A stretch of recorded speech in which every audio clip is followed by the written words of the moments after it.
Good morning, everyone. Daisy Jade here for today's Eye on Health. And I know that with 2021 coming to an end, we are all looking forward to an amazing 2022. And a lot of times that comes with making New Year's resolutions. So I'm here today with Dr. Anthony Mannarino, who's going to give us some New Year's resolutions tips. Thank you so much for joining us. Yeah, good to see you. Of course. Now, why do you feel like people are compelled to make New Year's resolutions? I think we all have a bit of an inherent drive to want to improve and be better. So if there were things that we fell short on in 2021, we think about how can we improve for next year. Absolutely. Now, is it a good idea to make New Year's resolutions when so many of them sometimes fail? Well, I think for people who want to make New Year's resolutions, it's a good idea. It's important, though, to just be realistic about the goals you choose. So if it's losing weight or exercise or spending more time with your family or your children, just be realistic about it.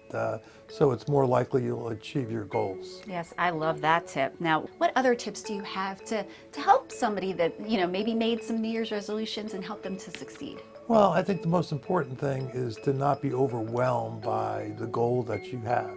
So if you want to spend more time with your children, instead of saying I'm going to spend 20 hours a week with them, I think you want to start with smaller goals and then kind of shoot up over time instead of starting with such a large goal that you couldn't possibly achieve it. Yeah, that makes it seem like they're more manageable. And so I guess once you hit that one goal, then you can feel compelled to continue on. That's a great tip. That's exactly right. Great tip. Now, what if you slip up? I know there's some people who, maybe are on a diet and then they go on a food binge. Any advice for them? Yeah, should someone be on a diet and they overeat the night before, they get discouraged and they think, oh, why did I even bother to have a New Year's resolution?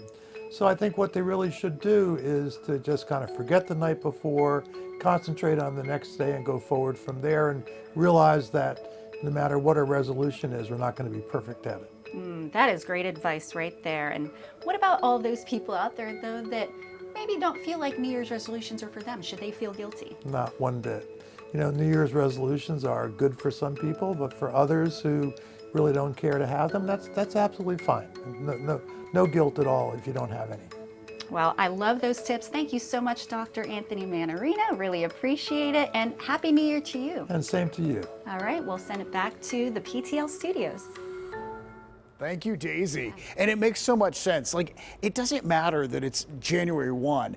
Every day can be a new day. So you can set a new path any day you want to. I agree. Today's a new day. Today is a new day. And remember to keep watching for our Eye on Health series right here on PTL. Yeah, it happens on Wednesdays, and it's brought to you by Highmark, Blue Cross Blue Shield, together with Allegheny Health Network for your health.